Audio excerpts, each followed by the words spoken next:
They say money reveals a person's true character. For the Mitchell family, $3 million revealed secrets, lies, and a betrayal that would tear them apart forever. This is the story of the stolen inheritance. Robert Mitchell was a self-made man. Born in poverty in rural Kentucky in 1945, he built a construction empire from nothing but determination and a $500 loan. By the time he was 60, Mitchell Construction was worth over $50 million. Robert had 3 children. His eldest, Thomas, 45 years old, had worked alongside his father for 20 years, managing operations and learning every aspect of the business. His daughter, Caroline, 42, had become a successful attorney in New York, though she rarely visited home. And his youngest, Daniel, 38, had struggled with addiction for most of his adult life, but had been clean for 3 years. Robert loved all his children equally, or so he claimed, but everyone in the family knew Thomas was his favorite. Thomas had sacrificed everything for the company. His marriage had fallen apart because of the long hours. He'd turned down job offers that would have paid him twice as much. He stayed loyal to his father and the family business. In March of 2023, Robert was diagnosed with pancreatic cancer, stage 4. The doctors gave him 6 months at most. Robert, always a man of action, immediately began putting his affairs in order. He called his children home to the family estate in Louisville. Robert arrived within hours, having never really left. Caroline flew in from New York, taking time off from her law firm. Daniel drove up from Tennessee, where he'd been working as a counselor at a rehabilitation center, helping others fight the same demons he'd conquered. The meeting was somber. Robert told them about his diagnosis, about his plans, and about his will. He assured them that he'd taken care of everything, that the family would be provided for, and that the business would continue. He asked them to stay at the estate during his final months, to be together as a family one last time. Caroline agreed to work remotely. Daniel requested a leave of absence, and Thomas, who'd been living in the guest house on the property for years, prepared to help his father through the hardest battle of his life. Robert's attorney, Gerald Winters, had been the family lawyer for 30 years. He'd handled Robert's business contracts, his divorce from the children's mother 15 years earlier, and now his final wishes. In early April, Gerald came to the estate to review the will with Robert. The children weren't present for this meeting, but Robert shared the basic outline with them that evening over dinner. The estate, worth approximately $3 million after taxes, would be split among the 3 children. The house and property would go to Thomas, valued at $1 million. Caroline would receive $1 million in liquid assets and investments. Daniel would receive $1 million placed in a trust, accessible monthly, to protect him from any potential relapse. But the real prize was Mitchell Construction. Robert announced that he was leaving the company to Thomas, with the condition that he provide employment and fair compensation to his siblings if they ever wanted to return to Kentucky and work for the family business. Caroline seemed satisfied. She had her own career and had never wanted anything to do with construction. Daniel appeared grateful just to be included, given his troubled past. But Thomas seemed troubled by something. Robert's decline was swift. By May, he was bedridden, requiring round-the-clock care. The children took turns sitting with him, sharing memories, old photographs, and stories from their childhood. During these months, something shifted in the family dynamic. Thomas became increasingly controlling of access to their father. He insisted on managing Robert's medications, handling all communications with the doctors, and screening visitors. When Caroline questioned this, Thomas explained that he was simply trying to protect our father from stress and unwanted intrusions. Daniel noticed that Thomas had become the sole handler of their father's financial affairs as well. All the bills for the estate, the medical expenses, Everything flowed through Thomas. He'd obtained power of attorney weeks earlier, claiming it was necessary to manage the business while Robert was incapacitated. In late June, Robert slipped into a coma. The doctors said it could be days or weeks. The family kept vigil, rotating shifts, waiting for the inevitable. On July 8, 2023, at 3:47 in the morning, Robert Mitchell took his last breath. Thomas was alone with him when he died. The funeral was held on a sweltering July afternoon. Over 300 people attended, from business associates to former employees to distant relatives who hadn't seen Robert in decades. The children delivered eulogies. Thomas spoke about his father's work ethic and integrity. Caroline remembered his rare moments of tenderness and humor. Daniel thanked him for never giving up on a son who had given him every reason to. After the service, Gerald Winters approached the children and informed them that the formal reading of the will would take place in 1 week at his office. He asked them all to be present, along with any spouses or legal representatives they wished to bring. That week was tense. The siblings stayed at the estate, sorting through their father's belongings, making decisions about what to keep and what to donate. Thomas was quiet and withdrawn. Caroline grew increasingly suspicious of her older brother's behavior. And Daniel tried to keep the peace, suggesting they wait for the will reading before jumping to conclusions about anything. On July 15th, the three Mitchell siblings sat in Gerald Winters' conference room. The atmosphere was thick with anticipation and anxiety. Gerald began by expressing his condolences once more. Then he opened the sealed envelope containing Robert Mitchell's last will and testament, dated April 3, 2023.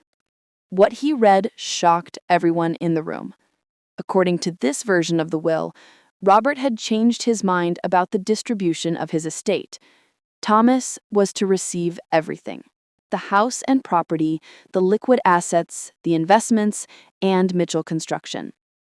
Caroline and Daniel were each left with a symbolic $1 and a letter explaining that Robert felt Thomas had earned the right to the entire inheritance through his years of loyalty and sacrifice. Caroline erupted. This wasn't what their father had told them. This wasn't the plan they had all discussed just 3 months earlier. She demanded to see the document, to verify the signature, to check the dates. Gerald handed her the will. The signature appeared to be Robert's. The date was correct. It had been notarized by a notary public who confirmed that Robert had been of sound mind when he signed it. Daniel sat in stunned silence. After all his efforts to rebuild his life, to prove himself worthy, his father had ultimately decided he deserved nothing. Thomas remained expressionless. He claimed he'd known nothing about this change, that their father must have made this decision privately with Gerald. He suggested that perhaps Robert had decided that consolidating the inheritance made more business sense than splitting it 3 ways. But Caroline wasn't buying it. She looked at her older brother and saw something in his eyes: guilt. She announced right there in the conference room that she would be contesting the will. Caroline hired a forensic investigator and a probate attorney specializing in will contests. She had 6 months to file a formal challenge under Kentucky law, and she intended to use every day of it. The investigation began with the notary public who'd witnessed Robert's signature. Her name was Linda Freeman, and she'd been a notary for 15 years with an impeccable record. When questioned, Linda confirmed that she'd notarized the will on April 3rd at the Mitchell estate. But Caroline's investigator dug deeper. She obtained phone records showing that Thomas had called Linda 3 times in the days leading up to April 3rd. She also discovered that Linda's daughter worked for Mitchell Construction and had received a significant raise just 2 weeks after the will was signed. Next, they examined Robert's medical records. On April 3rd, Robert had been given a substantial increase in his pain medication. The hospice nurse's notes indicated he'd been confused and disoriented for most of that day. The question became, Was Robert actually competent to sign a new will? The investigator also found something else. Bank records showed that Thomas had made several large withdrawals from Robert's accounts in the weeks before his death. $50,000 here, $30,000 there. When questioned, Thomas claimed these were for medical expenses and estate maintenance. But the medical bills didn't match the amounts, and the estate expenses were far lower than what he'd withdrawn. Finally, Caroline's team discovered the smoking gun. In Thomas's home office, hidden in a locked drawer, they found a practice sheet. On it were multiple attempts at forging Robert Mitchell's signature. Armed with this evidence, Caroline called for a family meeting at the estate. She, Daniel, and their attorneys sat across from Thomas in the same dining room where they'd shared meals with their father just months before. Caroline laid out everything they'd found. The suspicious phone calls to the notary, the raise given to the notary's daughter, the withdrawals that didn't match any legitimate expenses, Robert's medical state on the day the will was supposedly signed, and finally, the practice signatures. Thomas's face went pale. He tried to deny everything at first, claiming the evidence was circumstantial, that Caroline was inventing a conspiracy because she was angry about the inheritance. But Daniel, quiet Daniel, who'd spent the last 3 years learning about honesty and accountability in his recovery, looked at his older brother and asked him a simple question. "Did you do it, Thomas? Did you forge Dad's signature?" The room fell silent. Thomas looked at his younger siblings, these two people he'd grown up with, fought with, loved despite everything, and something broke inside him. Yes, he admitted it. He'd forged the will. He'd taken advantage of his father's weakened state, his confusion from the medications, to have him sign documents he didn't fully understand. He'd pressured the notary by helping her daughter at work. He'd withdrawn money that he'd hidden away for himself. He'd done all of it. But he tried to justify it. He'd given up everything for the family business, his marriage, his own dreams. He'd worked 70-hour weeks for 20 years, while Caroline pursued her fancy career in New York and Daniel wasted years of his life on drugs. He deserved that inheritance. He'd earned it. Caroline's response was cold and final. "You didn't earn it, Thomas. You stole it. And now you're going to face the consequences." Caroline filed both a civil lawsuit to contest the will and criminal charges for fraud and forgery against Thomas. The evidence was overwhelming. In September 2023, Thomas Mitchell pleaded guilty to forgery and fraud.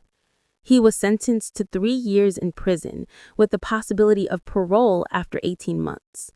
He was also ordered to return all assets and money he'd taken from the estate. The court invalidated the forged will and upheld the original will from earlier that year, the one Robert had discussed with his children. The estate was divided as Robert had truly intended. The house and property to Thomas, though he would eventually be forced to sell it to pay his legal fees. $1 million to Caroline and $1 million in trust to Daniel. Mitchell Construction presented a complicated situation. While Robert had intended to leave it to Thomas, the criminal conviction made that impossible. The company was placed in a trust managed by an independent board with profits distributed equally among the 3 siblings. Thomas served 16 months before being released on parole. He moved to a small apartment in a neighboring state, working as a laborer for a construction company that didn't know his story. He never spoke to Caroline or Daniel again. Daniel used part of his inheritance to open a recovery center in his father's name, helping others find second chances he'd been given. Caroline returned to New York, but visited Kentucky more often, realizing how much she'd taken her family for granted. The Mitchell family was destroyed by greed. disguised as entitlement. Thomas had convinced himself that he deserved everything because he'd sacrificed so much, never realizing that real sacrifice means giving without expecting everything in return. Robert Mitchell had built an empire on hard work and integrity. In the end, it was his own son who dismantled everything he'd stood for, one forged signature at a time. The stolen inheritance wasn't just about money. It was about trust, about family, and about the darkness that can live in the hearts of those we love most.